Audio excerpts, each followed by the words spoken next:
vill att vår semester ska vara till för att avnjutas. Det är så himla lätt att känna att man måste prestera eller måste göra massa saker bara för att man har planerat någonting till exempel. För att man känner att man borde göra det, typ nu när vi är i Lofoten. Men jag tycker det är så fint att bara typ inte ha någon plan. Och sen bara se vad som kommer till en och vad man känner för att göra. Vakna upp på morgonen, se vilken typ av väder det är.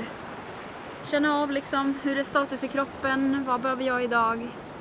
Och så kan man ta beslut efter det istället för att man har planerat någonting som man inte känner för att göra. Och så känner man att man måste ju göra det ändå, eller man borde göra det för att det är någonting som man har kollat upp i förväg och som ska vara bra att göra och som många andra gör liksom. Utan ja, vinnande koncept att bara känna av. Go with the flow lite.